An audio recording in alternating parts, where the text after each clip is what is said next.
Gio's defense modifier value has been decreased, thus decreasing the damage she takes. At 0% tension with no defensive buffs, she took 105 damage from this sequence in the previous patch.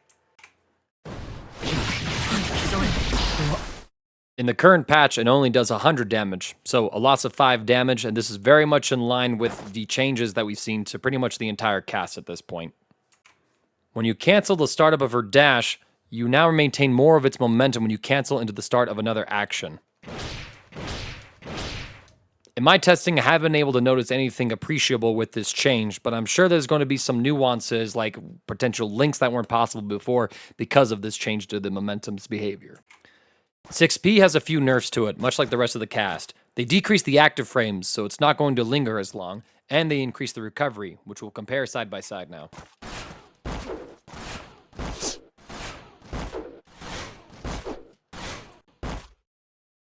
This is, again, pretty in line with what we've seen universally for most of the cast, which means that it should be more reliable for people to be able to whiff punish this. Her 6 heavy slash sees several adjustments to probably make it more combo friendly, as well as to give better Okizeme afterwards. There's decreased landing recovery on the third hit of the move, as well as decreased knockback on the final third hit. This is namely to decrease the backwards movement on hit in the corner, but it also means that Giovanna is a lot closer to the opponent. There's also more movement speed on the third hit, and less horizontal blowback on the second hit, with decreased horizontal blowback on the third hit as well, thus increasing the launch height after the ground bounce. All these come together to improve this as a combo finishing tool for Giovanna, and to probably make it more useful in long-range sequences. Let's go ahead and compare the knockdown between the two versions.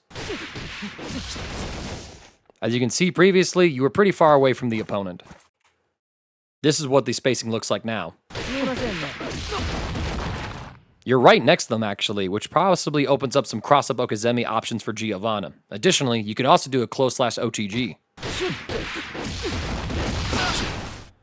So I think this is pretty useful for Giovanna, and at farther ranges, it should be more liable for her to be able to combo into this move and thus get knockdowns like this for her to work with. Overall, a pretty useful change I think she'll find many uses for. With a decrease of horizontal blowback on the second hit of its 6 heavy slash, Giovanna could potentially get combos where she's able to use this, land, and then go into an extension as well. This is MLMSW game here on Twitter.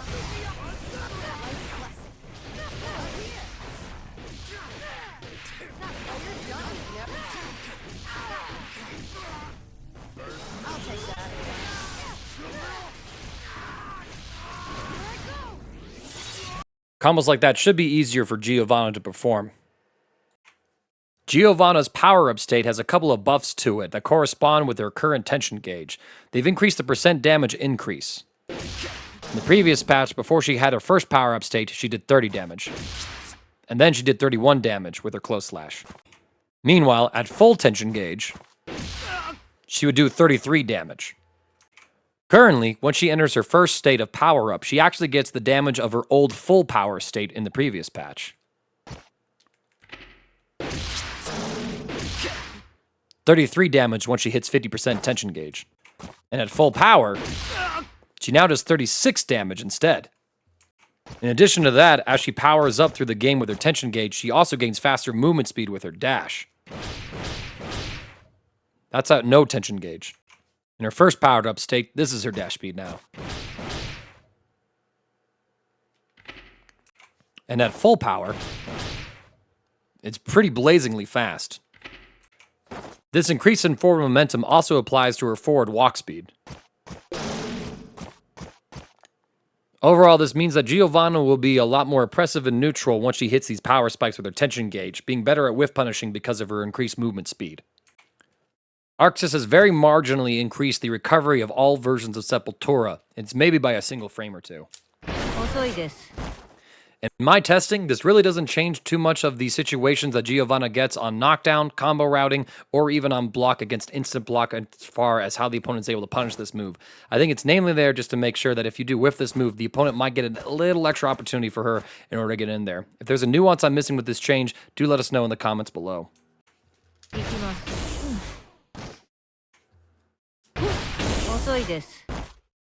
The pushback on block has also been increased.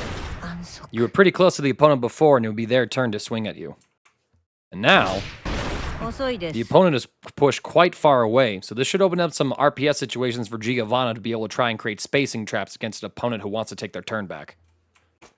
There's several buffs to the powered-up version of Sepultura as well. There's less knockback on hit, which also means that Giovanna is pushed back far less when she connects this move in the corner. As you can see before, she was pushed pretty far away. Compare that to now. She's a lot closer to the opponent, which should improve her ability to get Okizeme off of this move or to get links that could be possible in juggle states. They also increased the movement speed of the move. 2 backdashes away and this wouldn't connect. With the increased movement speed, that spacing will now actually hit. This again gives Giovanna more of a long-range presence. When you combine this with the increase in her dash speed as well, and when she's in her powered-up state, you can get some pretty potent pokes from full screen. They've also adjusted some of the blowback, increasing the horizontal blowback on grounded hit. Before, the enemy was fairly close to you, but they also teched on landing. Now, the opponent is slightly farther away. However, they also no longer tech on landing. So Giovanna has access to some hard knockdown now off of her combo routing and pokes. They also expanded the lower hitbox and hurtbox of this move, meaning it should be able to reach opponents in lower positions than it did before. I unfortunately won't be able to demonstrate this effectively well, and I recommend finding some sort of hitbox viewer online to compare the two versions. Previously, the powered-up version of Trovao was a guard crush. This meant it did quite a bit of chip damage to the opponent, left Giovanna in range to go for a tick throw, and it was hard for the opponent to contest as well because they were in the guard crush animation, meaning that it was possible for their buffered counterattack, whether it be a DP or a mash, to be eaten in the guard crush animation. Now, this move no longer guard crushes. This means it does less chip damage overall. However, with the decreased recovery on it, Giovanna is still plus, and I think the timing for her to go for a throw is easier. But the opponent should be able to challenge her more consistently if she tries to throw them because they're not fighting against the guard crush animation frames their character is put into. The movement speed was also increased compared to the previous patch. I suppose it's just to make sure that Giovanna is always at this point-blank range or is able to more effectively challenge the opponent with this option. Nascente's blowback has been adjusted when it's blocked in midair. The opponent would fall pretty quickly to the ground before, as well as having a little bit of distance from Giovanna. The horizontal blowback has been decreased as well as the falling speed.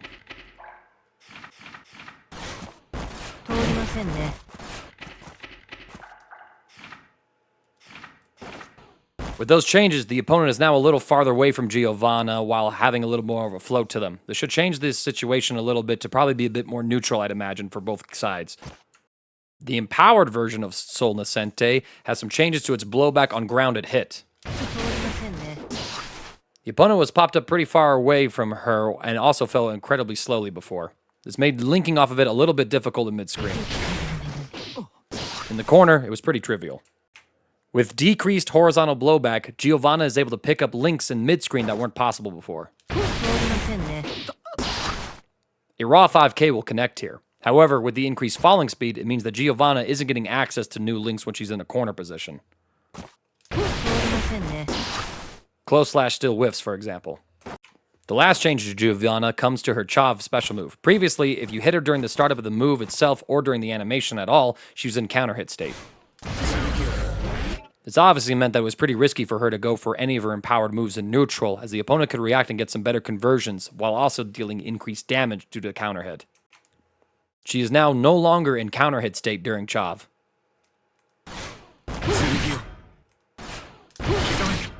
This means that it's a lot safer for Giovanna to try and go for some of her powered up special moves in neutral.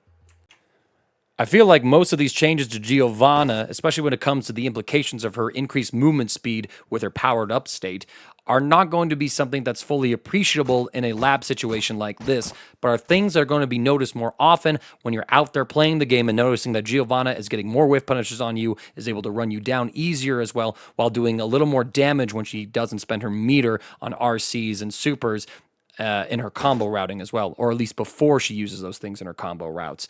I feel like this is kind of like a slightly fun patch for Giovanna, giving her a few new tools and empowering some special moves that really didn't get a chance to shine before, while changing a couple of situations for her. Making her sort of like the fastest ground character within the game, or at least trying to compete with the likes of Johnny and his forward dash, is something I think fits the archetype of this character pretty well. She's very much the same character she was before, which means that she's still definitely strong with a lot of good matchups, and is going to be more reliant on the other overall changes to the cast that are going to impact her placement over on the tiers. I know she's a secondary pick of current Evo champion Nitro, picking her into some matchups he prefers to use her instead of Jacko into, and I feel like that could be an identity for her going forward as a solid secondary character to deal with some opponents who want to keep you at full screen, and you simply don't want to exist at that state of the screen. We'll see what happens with Giovanna. I think there's a fun new things to play with, but it's a pretty light patch for her overall.